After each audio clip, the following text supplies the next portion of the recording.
Okay, so oogenesis. So first we'll talk about what happens in the fetal life. So oogenesis is going to be started during the fetal life itself, and oogenesis is production of ovum, which is a female gamete. So say this is the ovary of a fetus. So first you're going to have development of many structures called as oogonia in the fetus, in the ovary of the fetus. So the structure here we see is oogonia. Now what's going to happen? Oogonia are going to be formed in large numbers. So you're going to have millions and millions of oogonias which are going to be formed in each and every ovary. So as soon as this fetus comes out, that is, it is born, the baby is not going to have any more oogonia production, but its number is going to decrease and decrease and decrease. We'll see that how. So first you're going to have the oogonia in the ovary of the fetus, and this oogonia is 2N in ploidy. Now meiosis occurs in the fetal life itself. Something really important. What is going to happen is, for preparing meiosis we have the interphase. For preparing for the meiosis, so we have interphase where there's going to be growth taking place. So after this growth phase only we're going to have meiosis 1, which is going to comprise of prophase 1, metaphase 1, anaphase 1 and telophase 1. In this oogonia, these two are going to happen. That is, interphase is going to happen, growth is going to happen.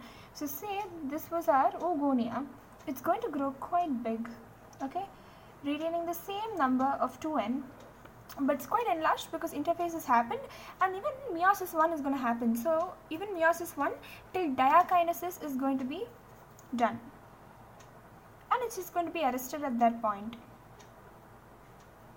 It's just arrested at that stage. So this growth oogonia now, which is having an arrested diakinesis, is called as a primary oocyte. Okay, it's called as a primary oocyte.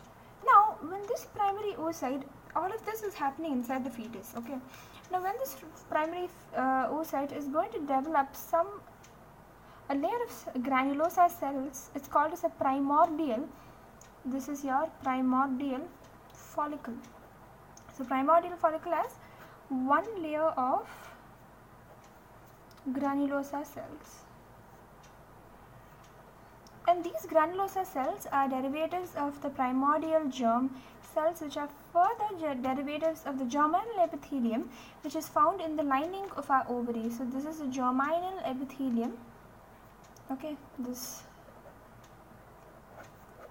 is the germinal epithelium which is found in the lining of the ovaries. Okay, now this primordial follicle is going to develop, and you might have like 2-3 more layers of granulosa cells, and 2-3 more layers of granulosa cells, like 2 layers, 3 layers, something a bit more than 1 more layer of granulosa cells, and that time it is called as a primary follicle. So this is finally a primary follicle which is coming from an oogonia. So initially you have oogonia, then you have oocyte, primary oocyte, then you have a primordial follicle, and then you have a primary follicle. Now the baby is going to be born. So let's see what happens after birth. Now between the period of birth to puberty, we know that millions and millions of oogonias are found, so hence millions and millions of primary follicles will be formed. Most of the primary follicles tend to get degenerated. Most of them get degenerated, and this process is called as follicular astrasia.